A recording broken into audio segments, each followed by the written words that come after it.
सहयोग एक गैर सरकारी संस्था है जो उत्तर प्रदेश में पिछले 28 वर्षों से कार्य कर रही है। सहयोग जिले स्तर समुदाय में काम करने वाले साथियों के साथ साझेदारी में काम करती है। समुदाय में काम करते समय अनुभव हुआ कि स्वास्थ्य व्यवस्था में कई तरह की कमियां हैं, जिनका प्रभाव सबसे अधिक गरीब व ग्रामीण तबके की महिलाओं पर पड़ता है। इसको मद्देनजर रखते हुए जिले के साथियों के साथ मिलकर सहयोग द्वारा 2006 में महिला स्वास्थ्य अधिकार मंच का गठन किया गया।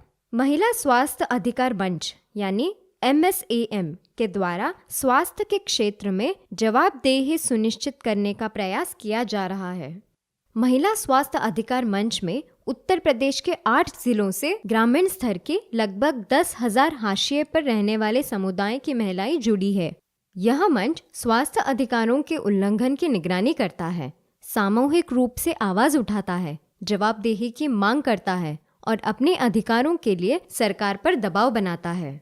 यह मंच पिछले 14 वर्षों से अपने मुद्दे जैसे मातृत्व स्वास्थ्य, आजीविका खाद्य सुरक्षा व पोषण, सामाजिक सुरक्षा तथा महिला हिंसा से संबंधित अधिकारों के लिए निगरानी एवं पैरोकारी करने के लिए लगातार सक्रिय है। यह महिलाएं सचित्र टूल का इस्तेमाल करते हुए अपने मुद्दों की निगरानी व अवलोकन करके आंकड़ों को इकट्ठा करके जिले व राज्य के संबंधित विभागों व अधिकारियों के साथ साझा करती रहती है। उद्देश्य: हाशिए पर रहने वाली महिलाएं सरकार द्वारा मिलने वाली व निजी स्वास्थ्य सेवाओं का अवलोकन करके साक्ष्य के आधार पर सस्ती व बेहतर गुणवत्तापूर्ण सेवाओं की मांग को लेकर संबंधित अधिकारियों से पैरोकारी करती है, जिससे सबसे निचले पायदान तक बेहतर यौनिक व प्रजनन स्वास्थ्य सेवाएं मिल पाए।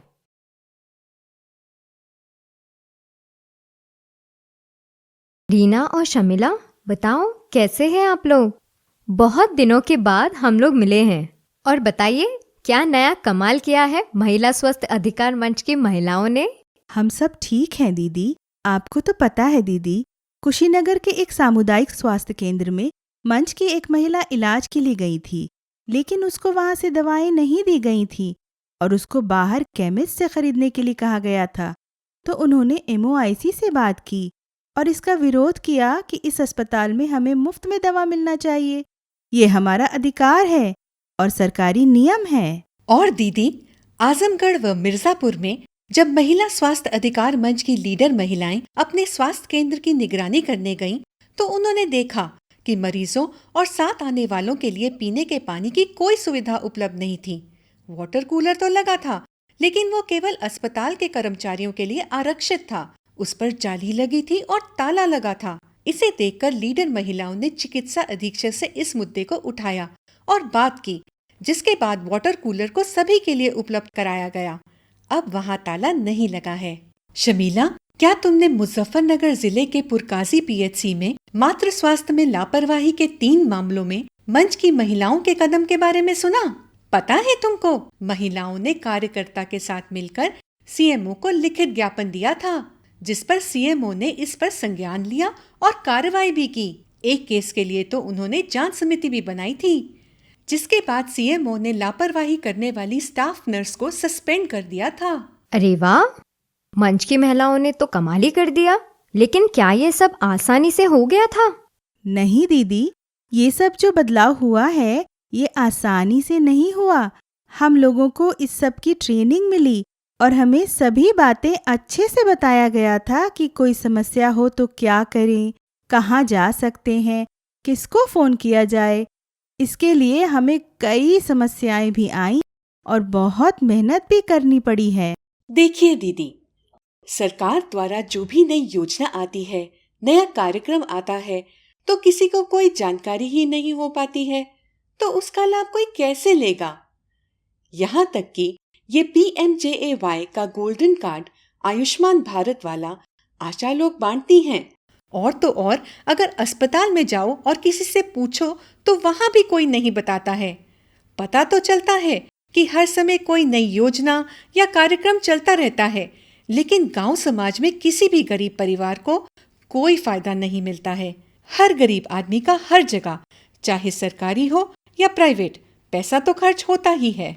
लखनऊ सहयोग के द्वारा हम लोगों को समय समय पर प्रशिक्षण दी गई है। हर तरह की जानकारी देना, कि क्या नई योजना है, क्या नया कार्यक्रम आया है और कैसे हम अपने अस्पताल की निगरानी कर सकते हैं। फिर आप दीदी लोग भी हमें बैठक में सब कुछ बताती रहती हैं और ज़रूरत पड़ने पर मदद भी करती हैं। जब प्रशिक्षण होता है तो 2-3 दिन के लिए घर से बाहर दूर जाते हैं कि कुछ सीख लेंगे तो घर परिवार व समुदाय के लोगों की मदद कर पाएंगे और नई जानकारी भी मिलेगी। शुरुआत में तो दीदी प्रशिक्षण के बाद जब स्वास्थ्य केंद्र पर हम लोग जाते थे कि पता करें वहाँ क्या स्थिति है, तो वहाँ के लोग हमें भगा देते थे और कहते थे ये सब क्या कर रही हो, बहुत बड़ी अधिकारी हो क्या। वो सोचते हैं कि हमें कुछ पता ही नहीं है, फिर भी हम लोग सब काम करते हैं और उनको बताते हैं कि ये सब हमें प्रशिक्षण में बताया गया है। अरे दीदी, ये तो कुछ भी नहीं। हम पे तो घर के लोग भी गुस्सा करते हैं कि क्या कोई तनख्वाह मिलती है तुमको ये सब करने के लिए। रहने दो, चलो घर में रहो, घर बच्चे देखो। लेकिन अब हमें रास्ता पता है तो 2-4 लोग मिलकर अस्पताल व ब्लॉक तक चले जाते हैं। आप लोगों की भी मदद मिल जाती है। जब हम पीएचसी के डॉक्टर की शिकायत करते हैं तो सब चिल्लाते हैं कि ये सब लोग झूठ बोल रहे हैं। हम लोग अकेले हो जाते हैं, लेकिन जब हम अपनी बात को लिखित में देते हैं और अपनी बात पे डटे रहते हैं तो फिर अधिकारी लोग भी हमारी बात सुनते हैं और कार्रवाई भी करते हैं। इसी तरह हम लोग मिलकर ये बदलाव करवा पाए हैं।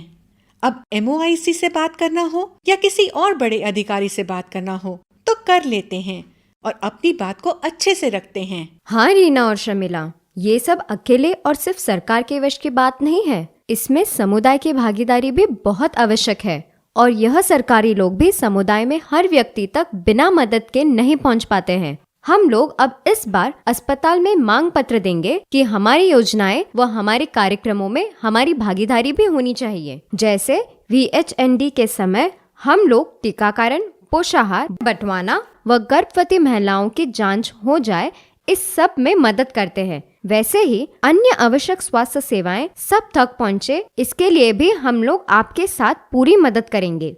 दीदी, ये कार्य जो हम सभी के प्रयास के कारण हो पाया है, ये कोई खास नहीं है। अभी भी अपने संगठन में हमें बहुत काम करना है। लोगों को जोड़ना है, उनकी ट्रेनिंग करनी है ताकि सब लोग आगे बढ़ें, किसी को भी कोई समस्या ना हो और बिना वजह किसी की भी जान ना जाए। हाँ रीना, तुम ठीक कह रही हो और मुझे तो लगता है कि अब सरकारी स्वास्थ्य सेवाओं के अलावा निजी अस्पतालों की भी निगरानी शुरू करनी चाहिए। वहाँ बहुत मनमानी होती है, कोई सुनवाई नहीं करता। आपने नीतू के बारे में सुना क्या? एक बार उसके पेट में तेज दर्द हुआ और रुक रुक कर खून आ रहा था। उसने एक निजी अस्पताल में दिखाया तो पता चला कि बच्चेदानी में गांठ है। उसके पास आयुष्मान भारत वाला कार्ड था, लेकिन उसमें नाम गलत हो गया था, तो इस कारण कार्ड से इलाज नहीं हुआ। फिर उसको निजी अस्पताल में इलाज कराने के लिए खेत गिरवी रखना पड़ा। 50 से 60 हजार रुपया खर्च हुआ। अरे बाबा, क्या आपने मुजफ्फरनगर जिले की रीना के बारे में सुना है? उसके पति बहुत बीमार हो गए थे तो डॉक्टर ने ऑपरेशन करवाने को कहा। आयुष्मान योजना के तहत गोल्डन कार्ड मिलने के बाद भी उसे उस सुविधा का लाभ नहीं मिल पाया और उसे एक प्राइवेट अस्पताल में भेज दिया गया, जहां उसको 35,000 रुपए कर्ज लेकर अपने पति का इलाज कराना पड़ा। संबंधित अधिकारी द्वारा इस मुद्दे की जांच करने का आदेश दिया गया और आश्वासन दिया गया कि इस मामले को जिला स्तर पर अधिकारियों से चर्चा कर मामले की जांच की जाएगी, लेकिन अभी तक कुछ नहीं हुआ। ये तो बहुत बुरा हुआ। मैंने भी आजमगढ़ की महिला से उसके केस के बारे में सुना। उसका प्रसव जोखिम वाला था तो उसको CHC अतरौलिया से एक प्राइवेट अस्पताल ले जाने को कहा गया। वहां भी प्रसव नहीं हुआ तो वहां से जिले पर एक बड़े प्राइवेट अस्पताल में ले गए।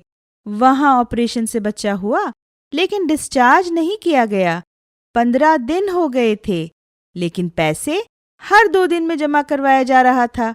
15 दिन बाद अंत में 72,000 रुपये मांगा गया।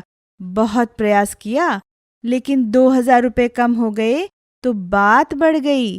फिर पुलिस बुलाई गई। बड़ी मुश्किल से 70,000 रुपये में डिस्चार्ज किया गया। महिला के ऑपरेशन का टाँका भी पक गया था। उसके लिए कहीं और से इलाज करवाना पड़ा। महिला ने कहा कि ये कर्जा हो जाता है तो सारी उम्र खत्म नहीं होता। हाँ, आप दोनों ठीक कह रही हो। अब हम अपने प्लान में प्राइवेट अस्पताल की निगरानी के मुद्दे को भी रखेंगे, जिससे समुदाय के लोगों पर इलाज के लिए खर्च के बोझ में कमी आए, उनकी सारी जानकारी मिले। देश में सरकार द्वारा अन्य देशों की तुलना में स्वास्थ्य सेवाओं पर बहुत कम खर्च किया जाता है, जिसके कारण हाशिए पर रहने वाले लोगों को अपने स्वास्थ्य पर अपनी आमदनी का एक बड़ा हिस्सा दवा इलाज पर खर्च करने के लिए मजबूर होना पड़ता है और इसके लिए कर्ज के बोझ में चले जाते हैं। सरकार द्वारा सभी के लिए बेहतर स्वास्थ्य व सभी को स्वास्थ्य सुविधा प्राप्त हो और जनता के ऊपर पड़ने वाले भार को कम करने के लिए आयुष्मान भारत योजना लागू की गई कि हर गरीब परिवार के लोगों को अतिरिक्त खर्च का सामना किए बिना आवश्यक स्वास्थ्य सेवाएं मिल सके। आयुष्मान भारत के अंतर्गत प्राथमिक स्वास्थ्य देखभाल से लेकर टर्शरी स्तर की सभी सेवाएं शामिल है, लेकिन वर्तमान में इन स्थितियों को देखकर लगता है कि ये दूरदर्शी कदम नहीं है। इसके लिए अभी और अधिक सोचना होगा और प्रयास भी करना होगा।